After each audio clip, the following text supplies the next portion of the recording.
நேற்று நடந்த பத்திரிகையாளர் சந்திப்பில் நடிகர் சிம்பு ஜல்லிக்கட்டுக்கு ஆதரவாக வித்தியாசமான முறையில் போராட்டம் நடத்தும் திட்டத்தை சொன்னார். அதைத் தொடர்ந்து அவருக்கு சமூக வலைதளங்களில் பெரும் ஆதரவு பெருகி வருகிறது. ஜல்லிக்கட்டுக்கு ஆதரவாக சிம்பு கருப்பு சட்டை அணிந்து இன்று மாலை 5 மணிக்கு அவர் வீட்டு வாசலில் 10 நிமிடம் பேசாமல் போராடப் போகிறார். இதே போன்று ஜல்லிக்கட்டை ஆதரிக்கும் தமிழர்கள் தங்கள் இடங்களில் கருப்பு உடையில் 10 நிமிடம் பேசாமல் போராடுமாறு கோரிக்கை விடுத்துள்ளார். அவர் கூறிய அந்த கருத்தை பின்வருமாறு கேளுங்கள்.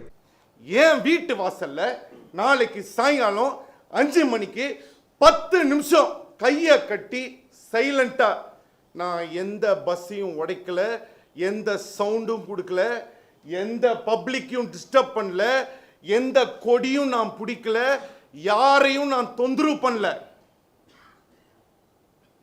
அரெஸ்ட் பண்றாங்க. நீ அடுறா லட்டில, நீ தொடரா.